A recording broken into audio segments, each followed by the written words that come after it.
You know that feeling when you unlock a new ability and suddenly 3 different areas open up in your head. That moment when you realize the map isn't just big, it's interconnected in ways you didn't see coming. That's what makes a Metroidvania stick. The problem is, there's too many of them now. Steam is drowning in pixel art platformers that all promise exploration and discovery, but most of them disappear from your brain the second you close the game. This list cuts through that noise. No filler, no nostalgia bait, just games that deserve your time. Let's get into it. Starting at number 15, we have Greak, Memories of Azur. Right off the bat, this one's gorgeous. The hand-drawn art style is legitimately stunning. Every frame looks like it belongs in an animated film. Environments have this painterly quality that's easy on the eyes, and the orchestral soundtrack backs it up beautifully. Here's where it gets interesting.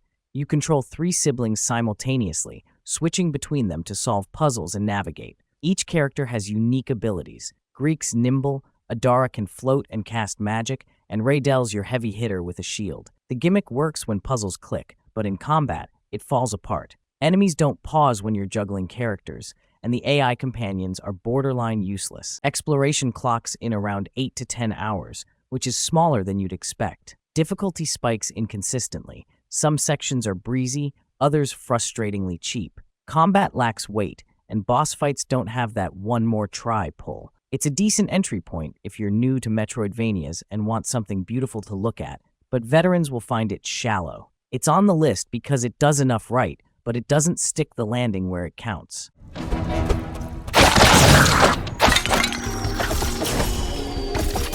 At 14, 9 Years of Shadows leans hard into its storybook aesthetic. The premise is solid, a realm trapped in darkness for nearly a decade, and you're trying to restore light and color. As you progress, everything literally shifts from monochrome to vibrant hues. It's a cool visual hook that gives progression a tangible feel beyond just getting new abilities. You've got a bear companion named Apino who assists in combat and puzzles. The relationship between protagonist Europa and Apino is genuinely endearing, which is rare for this genre. Map design is linear compared to other Metroidvanias. You're mostly moving forward with some backtracking, but it never fully opens up the way you'd hope. Combat is straightforward but lacks depth. You've got basic attacks, a few magic spells, and that's about it. Difficulty is on the easier side, especially if you're coming from tougher entries in the genre. Length sits around 10 to 12 hours, which feels right for what it offers. The soundtrack is excellent, full orchestral arrangements that sell the emotional beats. It's charming and competent, but it doesn't push boundaries. If you want something cozy with a heartfelt story, this works. If you want mechanical depth, look elsewhere.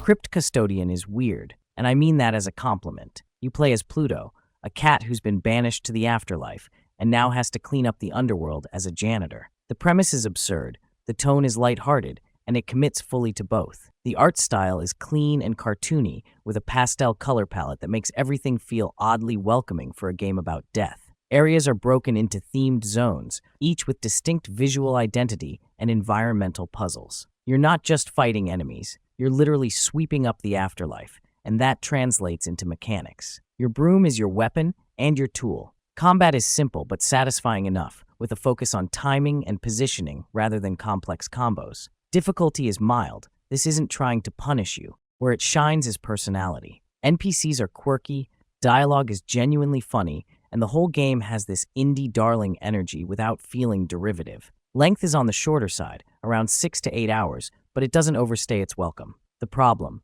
it's mechanically safe. Movement feels fine, combat works, but nothing here is going to blow your mind if you've played the heavy hitters. It's a palate cleanser, a breezy, charming experience that knows exactly what it is.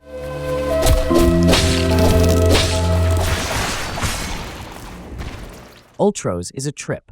Visually, it's psychedelic. Neon colors, surreal environments, and a dreamlike atmosphere that feels like you're exploring a living organism. The art direction alone sets it apart from every other game on this list. You're stuck in a time loop inside a cosmic uterus called the sarcophagus, which is as strange as it sounds. Here's the hook. Every loop, the world changes based on what you've planted. You collect seeds, grow gardens, and those gardens alter the environment, unlock paths, and even affect enemies. It's part Metroidvania, part farming sim, and it's bizarre in the best way. Combat is deliberate and weighty. You've got a limited moveset, but positioning and timing matter more than button mashing. The world is medium-sized but dense. You'll spend around 10 to 12 hours here, and the loop structure means you're revisiting areas with fresh perspectives. Difficulty is moderate, not punishing, but you can't sleepwalk through it. The soundtrack is ambient and otherworldly, perfectly matching the vibe. The downside: the time loop structure won't appeal to everyone. If you hate resetting progress, even with persistent upgrades, this might frustrate you. But if you want something genuinely different that takes risks, Ultros delivers.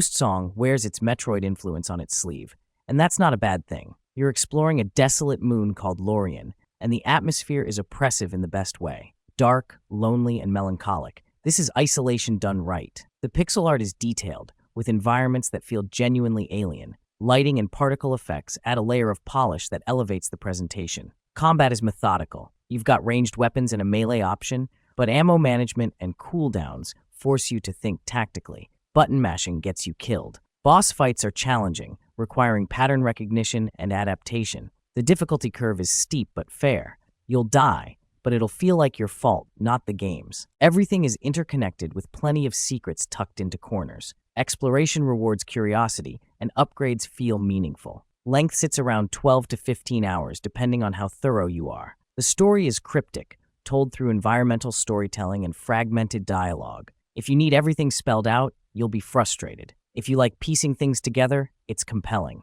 Song doesn't innovate, but it executes the Metroid formula with confidence. It's dark, challenging, and atmospheric.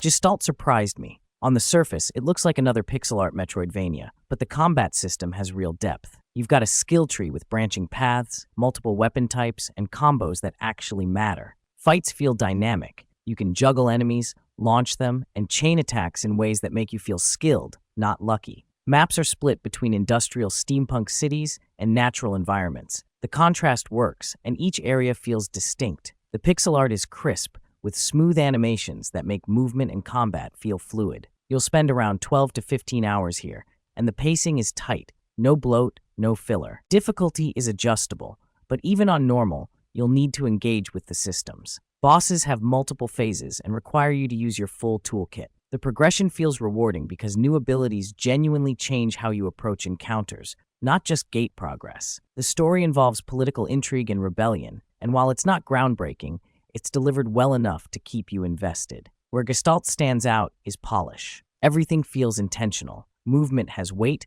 combat has impact, and level design respects your time. It's not revolutionary, but it's a damn solid game that does everything well.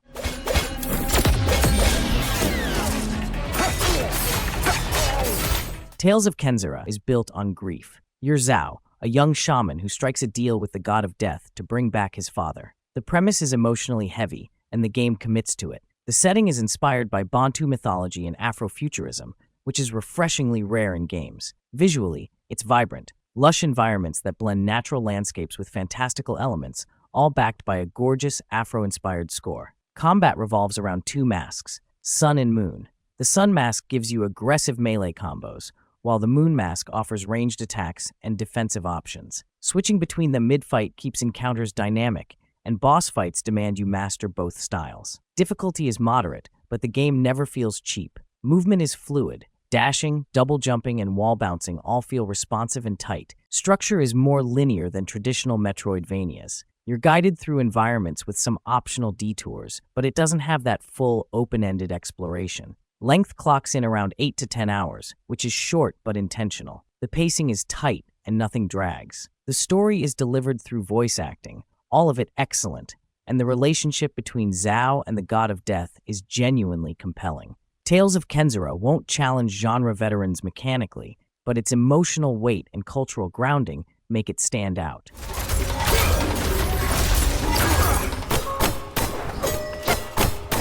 Afterimage is massive.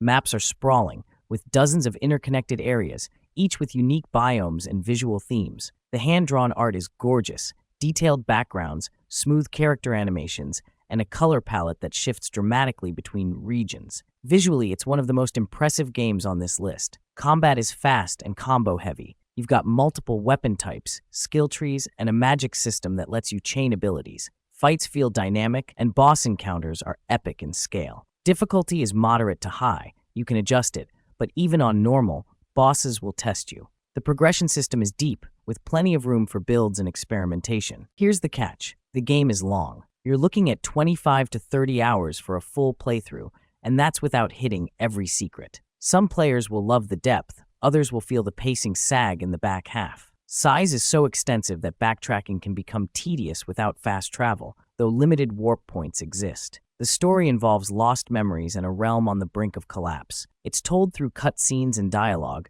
and while it's not the main draw, it's solid enough to keep you engaged. Afterimage is ambitious. It's trying to be a full-scale JRPG and a Metroidvania, and mostly it succeeds. If you want hours of content and don't mind a slower burn, this is a great pick.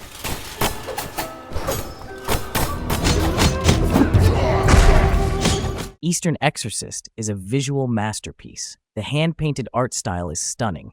Every frame looks like traditional Chinese ink paintings in motion. The animation is fluid, with combat that feels like your martial arts film. The aesthetic alone makes this worth experiencing.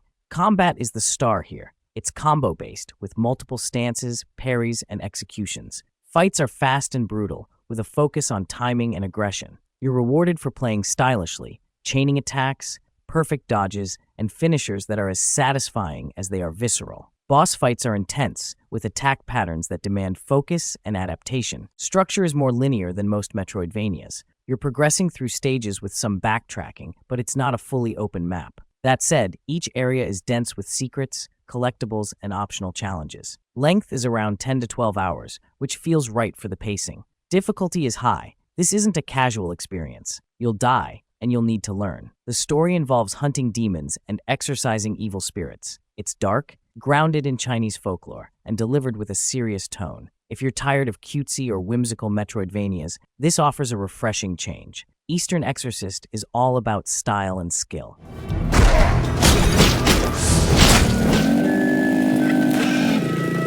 Laika is unlike anything else on this list. You're a coyote riding a motorbike through a post-apocalyptic wasteland, and the entire game is built around motorcycle physics. You're flipping, shooting midair, and reloading by landing tricks. It's part Metroidvania, part Trials, and it's wild. Combat is all about momentum. You can't shoot while stationary. You need to be airborne. That means every encounter is a dance of jumps, flips, and precision shots. It's mechanically demanding, but once it clicks, it feels incredible. Boss fights are intense, requiring you to master the movement system while dodging attacks. Difficulty is high, but the skill ceiling is even higher. Environments are a bleak, hand-drawn wasteland with a muted color palette. The atmosphere is oppressive, and the story is dark.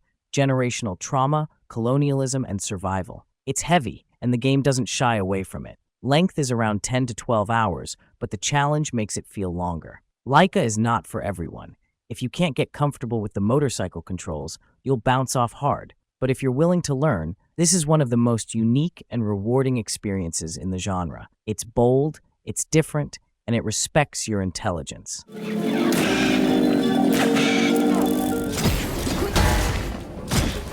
F.I.S.T is a diesel-punk Metroidvania starring an anthropomorphic rabbit with a giant mechanical fist. The premise is absurd, but the execution is dead serious. The art style is 2.5D with gorgeous lighting, detailed environments, and a color palette that shifts from industrial grays to vibrant neon. Visually, it punches above its weight. Combat is meaty. You've got 3 weapons, the fist, a drill, and a whip, each with distinct movesets and upgrades. Switching between them mid-combo keeps fights dynamic, and boss encounters demand mastery of all 3. Difficulty is moderate, with a fair challenge curve that ramps up steadily. Movement feels tight, with air dashes, wall jumps, and upgrades that make traversal satisfying. Maps are sprawling and interconnected, with a strong Metroid Prime influence in level design. You'll spend 15 to 20 hours here, and the pacing is excellent. Secrets are well hidden but fair, and backtracking feels purposeful. The story involves a working-class uprising against an oppressive regime. It's surprisingly political for a game about a rabbit punching robots,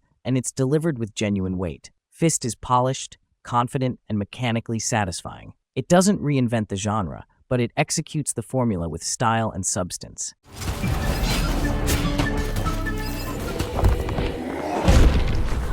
The Last Faith is gothic horror done right. Visually, it's dripping with atmosphere. Victorian architecture, grotesque enemies, and a color palette that's all grays, blacks, and deep reds. The art style is detailed pixel art with a dark fantasy edge. If you like Bloodborne or Castlevania, the aesthetic will hook you immediately. Combat is methodical and punishing. You've got stamina management, parrying, dodging, and a variety of weapons with different movesets. It's Souls-like combat in a 2D space, and it works. Boss fights are brutal. Expect to die multiple times before you learn their patterns. Difficulty is high, but it's fair. When you die, it's because you got greedy or mistimed a dodge, not because of cheap design. Everything is sprawling and interconnected, with plenty of secrets and optional areas. You'll spend 15 to 20 hours here if you're thorough. Level design is strong, shortcuts unlock naturally, and backtracking never feels tedious. The story is dark and cryptic, told through item descriptions and environmental details. If you need clear narratives, this won't satisfy you. The Last Faith doesn't hide what it is. It's a love letter to Souls-like design in Metroidvania form. It's challenging, atmospheric, and visually striking.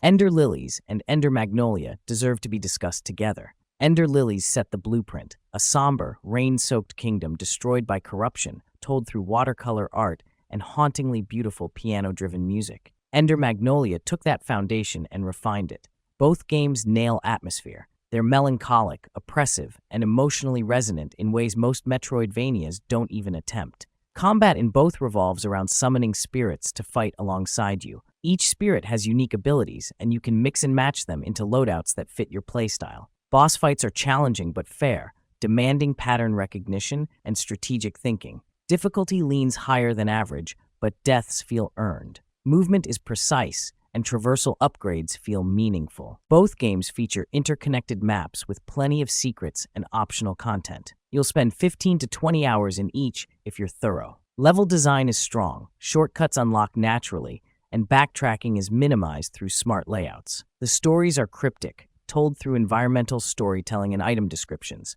You're piecing together what happened, and if you engage with it, both narratives are deeply compelling. Ender Magnolia improves on Lilies in nearly every way. Smoother combat, better pacing, more varied environments, but Lilies still holds up as a masterclass in tone. If you want Metroidvanias that feel like journeys through grief and loss, play both. They're challenging, atmospheric, and unforgettable.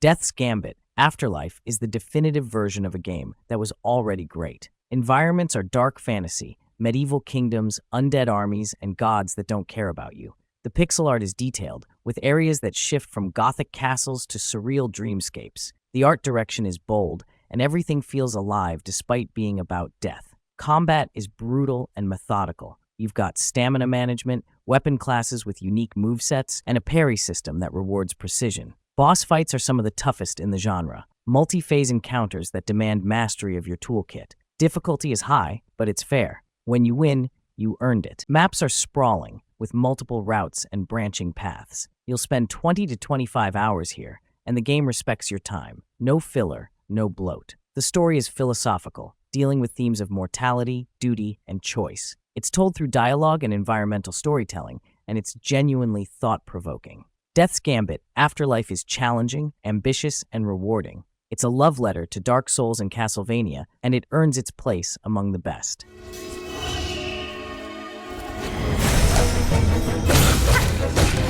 Hollow Knight Silksong is the best Metroidvania of the modern era. Maps are massive, interconnected, and every corner is packed with secrets, shortcuts, and environmental storytelling. The art style is hand-drawn, with detailed backgrounds and smooth animations that make every area feel alive. The color palette is vibrant compared to the original, but it retains that melancholic atmosphere. Combat is fast, precise, and endlessly satisfying. Hornet moves differently than the Knight. She's aggressive, with a focus on mobility and chaining attacks. The skill ceiling is absurdly high, with advanced movement techniques that reward mastery. Boss fights are brutal, with attack patterns that demand focus and adaptation. Difficulty is punishing, but it's fair. Every death is a lesson. Exploration is sprawling, with dozens of areas, each with unique themes and mechanics. You'll spend 30 to 40 hours here, and it never drags. The pacing is perfect. Every new area introduces fresh ideas, and backtracking is minimized through smart design. The story is cryptic, told through environmental details and fragmented dialogue. If you engage with it, it's deeply rewarding. Hollow Knight Silksong is the gold standard. It's polished, challenging, and infinitely replayable. If you only play one Metroidvania, make it this one. That's the list. 15 Metroidvanias that actually matter, ranked from solid to legendary. If you made it this far, drop a comment with your top pick. I'm curious where your taste lands. If this helped, hit the like button, subscribe if you're new, and I'll see you in the next one.